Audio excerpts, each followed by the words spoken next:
All right, so in this video, I'm going to be talking about page 35 in the notes packet. This is on sigma notation, which looks scary, but it's just a different way to write sums. And that's what we've been doing with series, right? We've been calculating sums.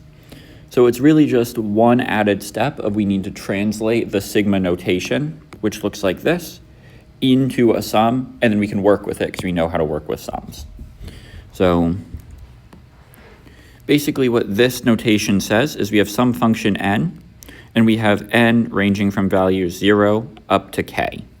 And so for each integer from 0 to k, we're going to plug in that for n, and we're going to add the results. So for example here, this means take 3n plus 1 and plug in every number from 1 to 5 and add the results. So when n is 1, so that means we're essentially doing 3 times 1 plus 1 plus 3 times 2 plus 1 plus 3 times 3 plus 1. And if we simplify each of these terms, 3 times 1 plus 1 is 4. 3 times 2 plus 1 is 7. 3 times 3 plus 1 is 10. We can see that this is identical to finding the third term of an arithmetic series with a u1 of 4 and a difference of 3.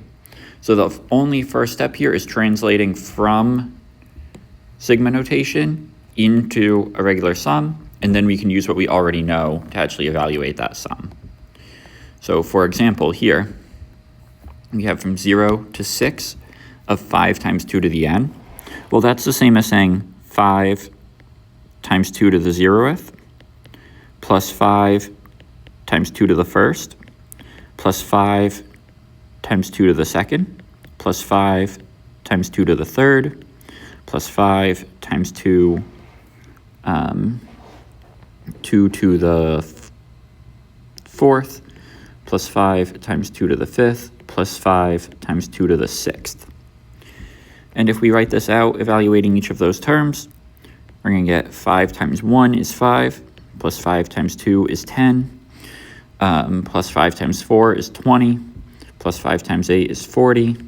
And hopefully you see the pattern here. So we know that this is going to double again to 80, this is going to double again to 160, this is going to double again to 320.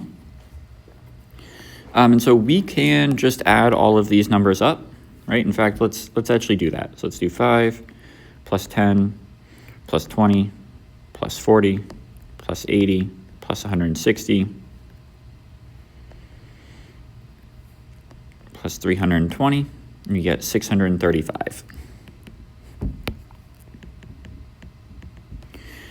And can we arrive at this answer a different way using our geometric series formula? Remember, here's our geometric series formula. So if we do S, and here is an important thing. How many terms do I have in my series? So in my series, I have 1, 2, 3, 4, 5, 6, 7 terms. So if n ranges from 0 to 6, you might think, oh, well, we'll have 6 terms. No, we'll have 7, right? So when you want to use your series formula, it's 1 more than the starting number, than the finishing number minus the starting number. So for example, up here, we have from 1 to 3. Well, that's 3 numbers, right? That's 1, 2, and 3. So you can think about that as like 3 minus 1 plus 1 because you're counting both endpoints. So here n is 7, and we can also find this sum using our geometric series formula. So S7 is going to be equal to U1, which is 5, times R, which is 2 to the 7th minus 1, divided by 2 minus 1. Okay? So we do 5 times 2 to the 7th minus 1 divided by parentheses 2 minus 1. We get 635, right? We get the same answer, and that makes sense.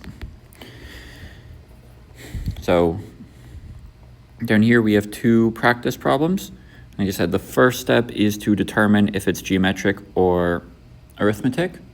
Then you want to put it in, right? I would just find the first couple terms in the sequence, figure out the values that you need from there.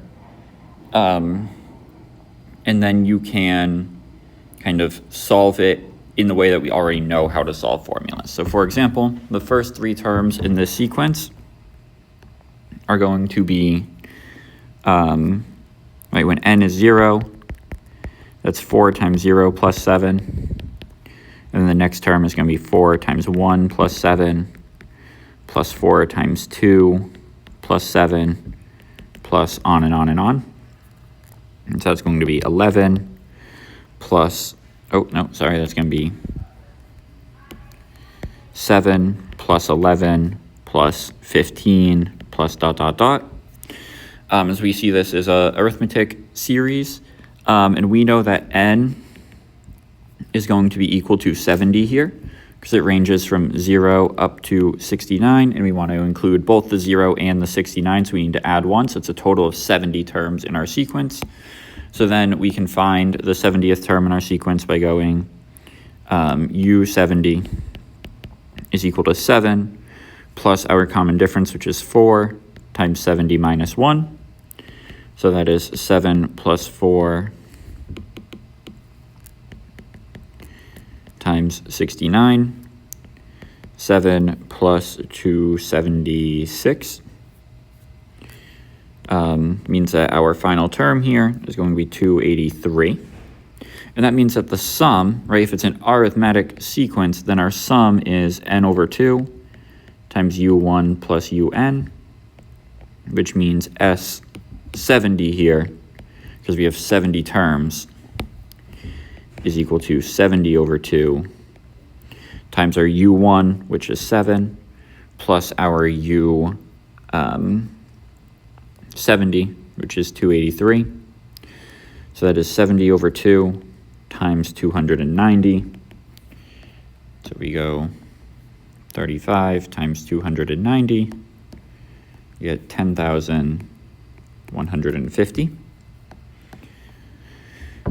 All right, and if we look over here, so we have from 2 up to 25, and we see that this is geometric. So remember, geometric series formula is u1 times r to the n minus 1, all of that over r minus 1.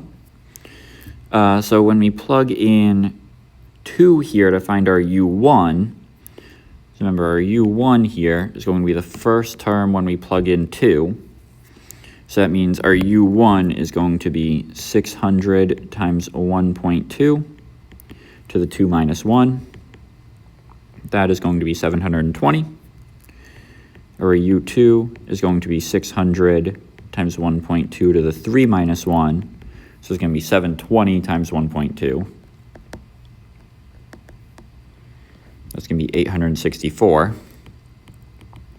And so we know that our sequence is going to go 720 plus 864 plus dot, dot, dot, where the common difference each time is 1.2.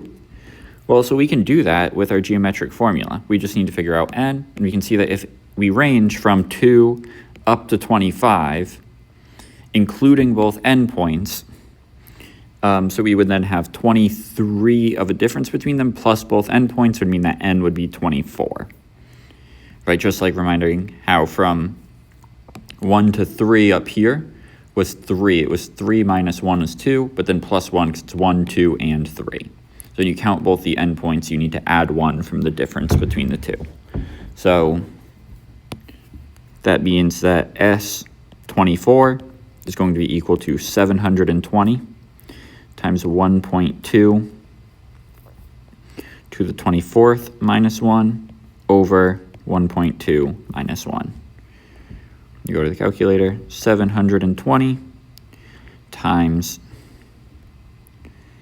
1.2 to the 24th minus 1 divided by 1.2 minus 1.